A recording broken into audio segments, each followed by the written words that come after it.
जब भी हम इंडियन एजुकेशन सिस्टम की बात करते हैं तो कहीं ना कहीं हम उस इंडियन एजुकेशन सिस्टम को ट्रोल करते हैं या उस एजुकेशन सिस्टम को दोष देते हैं जो 250 साल पुराना है, जिसे हम आज भी फॉलो कर रहे हैं। पर सवाल ये उठता है कि आखिर इंडियन एजुकेशन सिस्टम सही क्यों नहीं है और जो एजुकेशन हम सब ने स्कूल्स और कॉलेजेस में ली है क्या वो गलत है।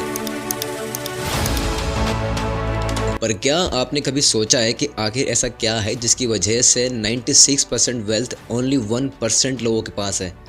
पर क्या आपने कभी ये सोचा है कि आखिर उन 1% लोगों की एजुकेशन और उनका माइंडसेट क्या होगा जिसकी वजह से वो अपनी लाइफ में इतने सक्सेसफुल हैं। अगर इंडियन एजुकेशन सिस्टम लोगों को एम्प्लॉयमेंट सिखा रहा है तो इंडिया के IT IIM ग्रेजुएट आज वर्ल्ड की टॉप कंपनीज के CEOs क्यों हैं। और अगर ग्लोबली डेटा देखा जाए तो बड़ी बड़ी मल्टीनेशनल कंपनीज के CEOs इंडियंस ही हैं, जैसे गूगल के CEO सुंदर पिचाई, माइक्रोसॉफ्ट के CEO सत्य नडेला, नील मोहन जो यूट्यूब के CEO हैं, IBM के CEO अरविंद कृष्णा। अगर ये सब इंडियंस हैं तो एजुकेशन गलत कैसे हो सकती है। एक्चुअल में एजुकेशन में कभी कोई प्रॉब्लम थी ही नहीं। प्रॉब्लम तो इस पूरे एजुकेशन सिस्टम में है। ये एक ऐसा सिस्टम है जो एक 5 साल के बच्चे को 25 साल का होने तक सिर्फ एक जॉब के लिए तैयार करता है। अगर सिंपल लैंग्वेज में बताऊं तो सीधा सीधा ये सिस्टम आपको 9 to 5 एम्प्लॉय बना रहा है। और इंडियन पेरेंट्स और सोसाइटी भी बच्चों को सिर्फ अच्छे मार्क्स लाने पर ज़्यादा जोर देते हैं।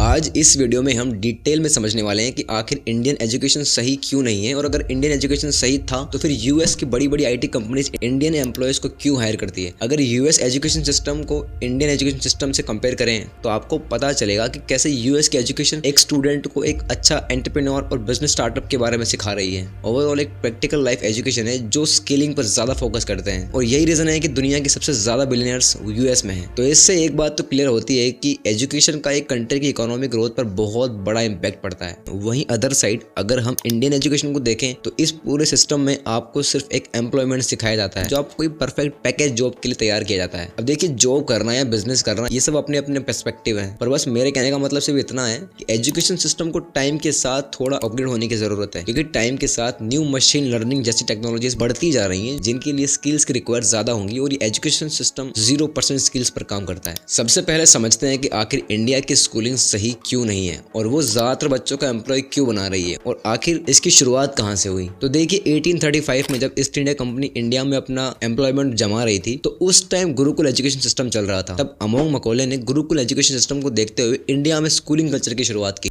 और ऐसा मकाले ने ईस्ट इंडिया कंपनी को इंडिया में और बड़ा बनाने के लिए किया, वहां पर एम्प्लॉयमेंट को बढ़ाने के लिए किया ताकि इंडियंस उनकी लैंग्वेज सीखें और उन्हें और आसानी हो सके इंडियंस को समझने में और वो उनसे काम करवा सके। अब इस न्यू स्कूलिंग एजुकेशन की वजह से हुआ ये कि जहां एक तरफ लोग स्कूलिंग की तरफ ज्यादा अट्रैक्ट हो रहे थे, वहीं दूसरी तरफ अंग्रेज उसी स्कूलिंग के जरिए लोगों को एम्प्लॉयमेंट सिखा रहे थे। मतलब उनसे अपने लिए काम कैसे करवाया जाए ये सब सिखा रहे थे उस स्कूलिंग एजुकेशन के जरिए, जिससे वो उनसे अपने हिसाब से काम करवा सकें। और यहीं से इंडिया में स्कूलिंग को बढ़ावा मिला, जिसके बाद लोग गुरुकुल कम जाया करते थे और स्कूल की तरफ ज्यादा जाया करते थे, क्योंकि इस प्रोसेस से उन्हें एक नौकरी मिलने वाली थी जिससे वो कुछ पैसे कमाने वाले थे। ब्रिटिशर्स द्वारा चलाई गई इस एजुकेशन सिस्टम में इंडियंस को मैनिपुलेट किया जा रहा था। उन्हें वो सब सिखाया जा रहा था जो सिर्फ उन्हें मजदूर बनाए रखने के लिए जरूरी था। जैसे एक बच्चा जो पहले गुरुकुल जा रहा था अब वो स्कूल जाता था, वो भी एक फिक्स टाइम पर और एक बैल की आवाज पर स्कूल से फिक्स टाइम पर छूटता। और यहीं से 9 to 5 जॉब की ट्रैपिंग शुरू हुई जो आगे चलकर उन्हें एम्प्लॉय बनाने वाली थी। आज इंडिया वर्ल्ड में सेकंड लार्जेस्ट इंग्लिश बोलने वाला देश है। वहीं अगर हम दूसरे देशों की बात करें तो चीन, रशिया जैसे कई सारे देश अपनी नेशनल लैंग्वेज का ज्यादा यूज करते हैं। इंडिया में लोग कूल बनने के चक्कर में ना चाहते हुए भी इंग्लिश लैंग्वेज का बहुत ज्यादा यूज करते हैं और इससे ये तो प्रूफ होता है कि आज भी हम उसी एजुकेशन ट्रैप में फंसे हुए हैं।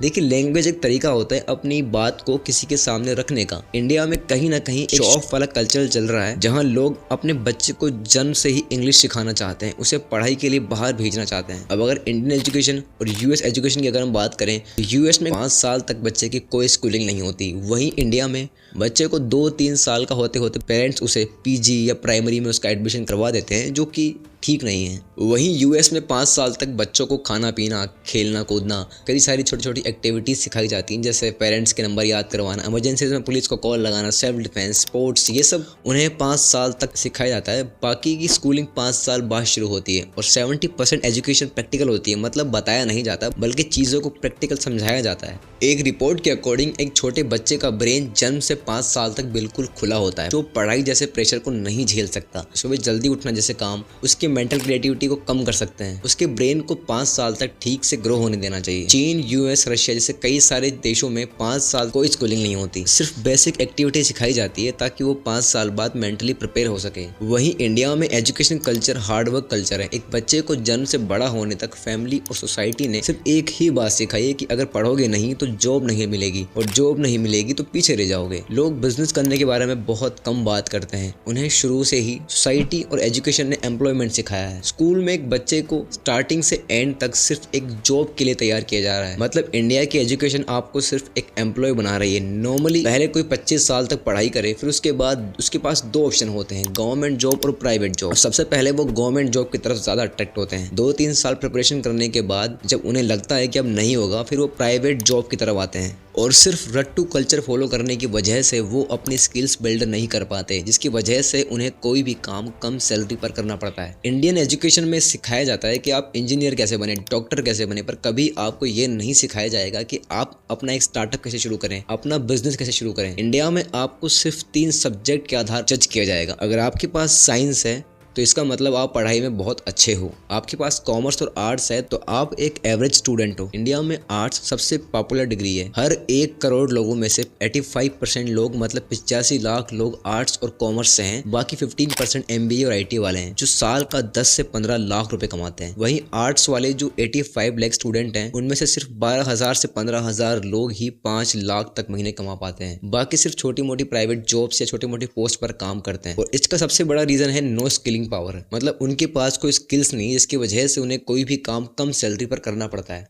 इंडिया में एक मल्टी मिलियनर कंपनी को अपने लिए एम्प्लॉयज की कमी है और उन्हें लोग चाहिए अपनी कंपनी के लिए, और लोग कहते हैं कि हमारे पास जॉब नहीं है। इसका एक बहुत बड़ा रीजन है नो स्किलिंग पावर। अब देखिए, कोई भी बड़ी कंपनी किसी को भी सिर्फ डिग्री के आधार पर जॉब नहीं देगी, वो उससे उसके स्किल्स के बारे में जरूर पूछेंगे। और इंडियन एजुकेशन सिस्टम की सबसे बड़ी गलती यही है कि यहाँ स्किल्स पर कोई काम नहीं कराया जाता। तो अगर उसके पास कोई स्किल्स नहीं है तो उसे जॉब भी नहीं मिलेगी। और सबसे बड़ी बेरोजगारी की वजह ही यही है कि लोग गवर्नमेंट को ही ब्लेम करते हैं जॉब्स के लिए, जबकि स्किल्स होने पर वो अपना खुद का बहुत अच्छा कर सकते हैं। आपने कहीं ना कहीं जरूर सुना होगा कि इंडिया में काम बहुत है, करने वाला चाहिए। तो ये बिल्कुल सही बात है कि काम तो सच में बहुत है, लाखों करोड़ों कमाने वाला चाहिए। वो काम सिर्फ स्किल्स वालों के लिए हैं। और आपने प्रैक्टिकली लाइफ में क्या सीखा है उसकी वैल्यू ज्यादा है एज कम्पेयर टू आपने बुक्स से क्या सीखा है। इंडिया में हार्ड वर्किंग कल्चर ज्यादा है, लोग हार्ड वर्क ज्यादा करते हैं। कोई भी फील्ड में मेहनती लोग इंडिया में काफी ऊपर हैं। और यही रीजन है कि जहां यूएस का कोई नॉर्मल एम्प्लॉय किसी काम को करने में 8 से 10 घंटे लगाता है, वही काम एक इंडियन एम्प्लॉय उसी यूएस कंपनी में थोड़ा ज्यादा देर तक कर सकता है। और इसी हार्ड वर्किंग की वजह से हम हर फील्ड में काफी अच्छी ग्रोथ कर रहे हैं। आज के टाइम में एजुकेशन का रोल बहुत इंपॉर्टेंट हो गया है, क्योंकि फ्यूचर टेक्नोलॉजी जैसे AI, मशीन लर्निंग और रोबोटिक्स में स्किल्स प्रोफेशनल्स की बहुत जरूरत होगी। एजुकेशन सिस्टम को ऐसा डिजाइन करना होगा कि वो स्टूडेंट्स को फ्यूचर के लिए तैयार करें और उनमें स्किल्स डेवलप करें जो उन्हें कॉम्पिटिटिव बनाए। एजुकेशन सिर्फ एम्पावर इंडिविजुअल्स के लिए नहीं है, एजुकेशन का एक देश की इकोनॉमी में बहुत बड़ा रोल होता है।